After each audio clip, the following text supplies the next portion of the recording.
మాకు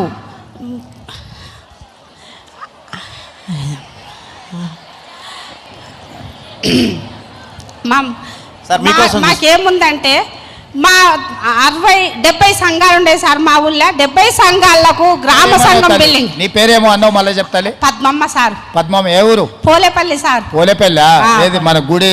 అవును సార్. అవునా? సరే సార్. నరసింహ ఉన్నాడా మీ ఊర్లో? ఉన్నాడు సార్. ఉన్నాడా? ఉన్నాడు.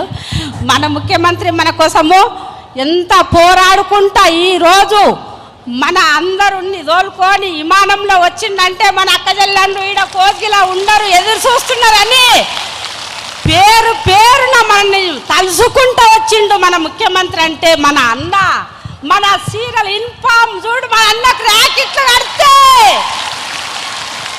సార్ వాళ్ళందరినీ పోలేపల్లి జాతరకు విలువ. సార్ వాళ్ళందరినీ మన జాతర ఎట్లా జరుగుతుందో చూసిపోతారు. పిలుస్తాం సార్.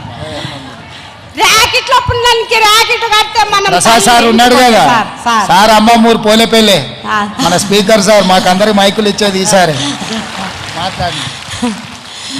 మాకొక్కటి మా ఊరికి గ్రామ సంఘం బిల్డింగ్ ఒకటి శాంక్షన్ చేయండి సార్. మాకు చాలా ఇబ్బంది ఉంది, జాతర ఉంది కాబట్టి మాకు పెట్టుకునికే బిల్డింగ్ లేదు సార్. కదా ఒకటి సాయం చేస్తే సిఎస్ గారు సార్ రాసుకోండి అమ్మా. పోలేపల్లి ఇప్పుడు తౌలతా దీంట్లో దుద్యాలకు వచ్చిందా మండలం? కోస్గిలకు ఉందా? దుద్యాలకు వచ్చింది కదా బొమ్మరాజ్పేటలో. అవును సార్. పోలేపల్లి దుద్యాల మండలం కొత్త మండలంలో ఆ గ్రామం రాసుకోండి, వాళ్ళకి కావాల్సింది ఇవ్వండి. ఇస్తామ్మా, చెప్పిన ఆదేశాలు ఇచ్చిన. మంచిది సార్, అందరికీ ధన్యవాదాలు. మంచిది. ఇంకేం మాట్లాడుతా అంటే కదా అయిపోయిందా? అడిగింది ఇచ్చినాం కదా, ఇంకేముంది హనుమంతరావు గారు?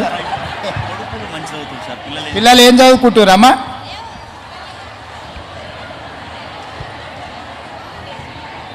ఎంతమంది కొడుకులు? పిల్లలు ఎంతమంది మొత్తం?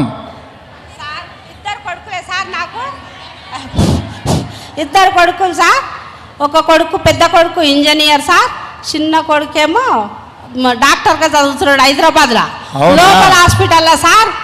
నాకు బిడ్డలు లేకపోతే మా తమ్ముని బిడ్డను తీసుకుంటే డెంగ్యూ జ్వరం వచ్చింది 11 సంవత్సరాల కింద. నీవు ఎమ్మెల్యే ఉండవు సార్, నేను బొమ్మరాజ్పేట మండల సభకి ప్రజెంట్ నుండా. నా నీతోనికి పుర్రపెంట పని పోలేపల్లి పుర్రపెంట పని తోలుకొని వస్తే నాకు ఛాయ రాపి గాంధీ హాస్పిటల్కి నీవు ఒక ఫోన్ చేస్తే 20 దినాలు ఉండాలంటే రేపు వరకు నా బిడ్డను తోలిచిండ్రు. నా బిడ్డను తోలుకొని నేను పోలేపల్లికి వస్తే నీవు రేవంత్ రెడ్డితో ఫోన్ చేపిస్తే మేము చూడాలి అమ్మా, నీవేం చూస్తే ఏం కానీ చదువుకున్నాం దానవు.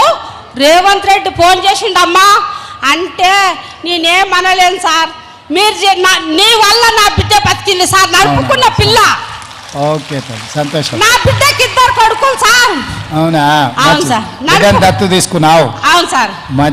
మంచిగా ఎంచుకో, మంచిగా చదివి. సరే. ఏం చదువుతుంది బిడ్డ? బిడ్డ 12 అయిపోయింది సార్. 12 అయిపోయిందా?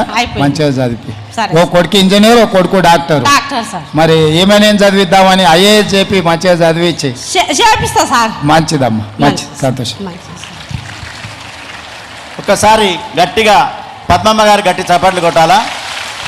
అదేవిధంగా అడిగిన వెంటనే గ్రామ సంఘం బిల్డింగ్ మంజూరు చేసిన ముఖ్యమంత్రి గారి గట్టి చప్పట్లతోటి అభినందనలు తెలియజేయాలి.